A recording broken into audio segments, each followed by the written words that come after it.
Ben Mulroney est avec nous. Ben, bonjour. Bonjour. Bonjour. Alors, tu as parlé au ministre des Transports de l'Ontario pour lui Oui, dire quoi? oui. Ben, je pense que j'ai une très bonne idée parce que on a à Toronto et je suis sûr qu'il y a des problèmes partout en Amérique du Nord avec l'imposition de pistes cyclables dans certaines parties de la ville où euh, tout ce que ça cause, c'est le trafic, la congestion. Bien sûr, il y a certaines routes où absolument il y a beaucoup de bicyclettes, il y a beaucoup de trafic par moyen de bicyclettes, mais sur certaines rues et à Toronto, les deux rues les plus majeures, Yonge et Bloor, ils ont causé tellement de congestion. Parce que il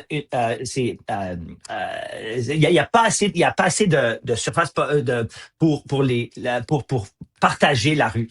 Et ce que je vois de façon par moyen d'anecdote, mais je suis sûr que avec un sondage scientifique, ils vont pouvoir connaître les chiffres.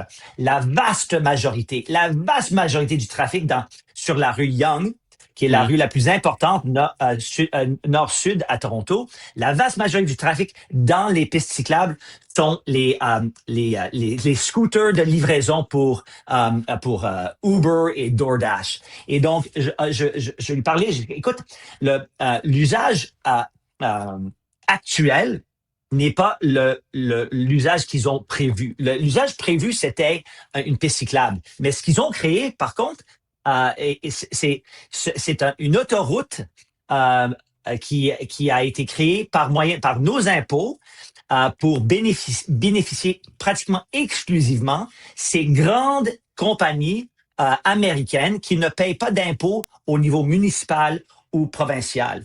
Et donc, ce qui s'est passé la dernière fois, le Doug Ford a été élu sur une promesse d'éliminer certaines pistes cyclables Hmm. et la communauté se sont présentés à la Cour pour dire nous avons un statut constitutionnel parce que il s'agit d'une attaque à nos droits qui sont protégés par la charte.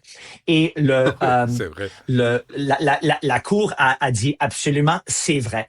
Mais donc j'ai dit au ministre ce matin, écoute, ça c'est seulement si on accepte que c'est une piste cyclable. Mais je pense que de façon scientifique, avec un sondage, tu vas découvrir que ce n'est pas une piste cyclable.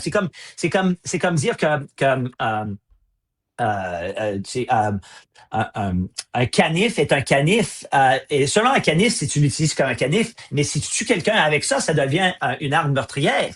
Donc, ça change la définition de la chose. Et j'ai dit, tout à coup, si tu obtiens les chiffres qui te disent que la plupart du trafic provient de Uber et de DoorDash, tout à coup, les cyclistes n'ont aucun statut légal dans ces discussions avec la Cour. Et tout à coup, tu n'es pas un gouvernement qui attaque les droits d'un citoyen, tu es un gouvernement qui respecte les droits des Ontariens et tu Mais, respectes le mais, fait que nous, on a payé par moyen de subvention, c'est, on, a- on aide au profit de Uber.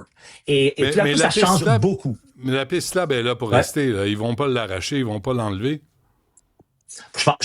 Ils veulent l'arracher. Écoute, moi, j'ai vu avec mes propres yeux une ambulance qui pouvait pas bouger parce que le trafic était incroyable. Et il y avait quelqu'un à peut-être 500, 600 pas de l'ambulance qui a eu une crise cardiaque. Et il pouvait pas arriver pour Ah sauver la ouais. vie de cette personne.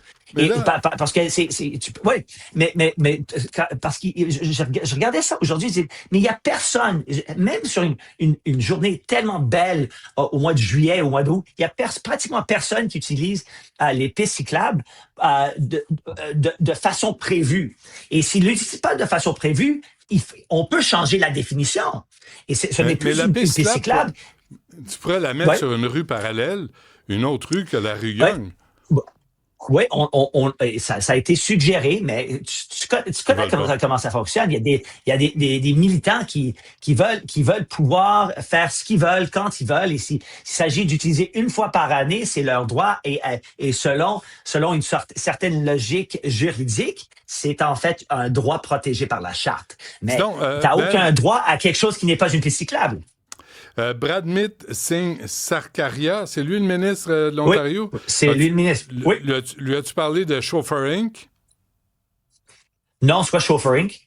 Non, mais c'est à Brampton, Ontario, là, les chauffeurs de camions là, qui sont incompétents, qui sont dangereux, qui ont créé des accidents au Québec, au Canada, partout. Monsieur Singh Sarkaria, il doit être au courant du problème parce que ça vient de sa communauté. Sans doute. Sans doute, mais moi, je m'occupe des pistes cyclables, mon ami. OK, c'est bon. Mais si jamais il parle pas français, hein? Lui, il parle pas française. Non, il parle pas français. Non, hein? Mais il devrait s'occuper de ce problème-là aussi. Oui. Et dernière chose que je voulais dire, j'attaque aujourd'hui tous les Canadiens qui ne sont pas, qui se présentent pas comme fans du Canadien dans ces playoffs parce que d'après M. Mark Carney avec les Elbows Up et Buy Canadian, le choix d'être du côté des Américains on a une seule entreprise canadienne dans cette guerre avec les Américains, c'est pas exactement elbows up. Donc c'est de la trahison. Écoute, on me dit si j'achète, si je voyage pour une vacance à la plage en Floride, ça c'est de la trahison, mais de ne pas être du côté du Canadien, mais plutôt en faveur de la Caroline. Pourquoi c'est pas une trahison de la même façon? Ah, c'est un beau pays, ça, ce Canada, Ben Mulroney. Merci. Salut. À demain. À demain.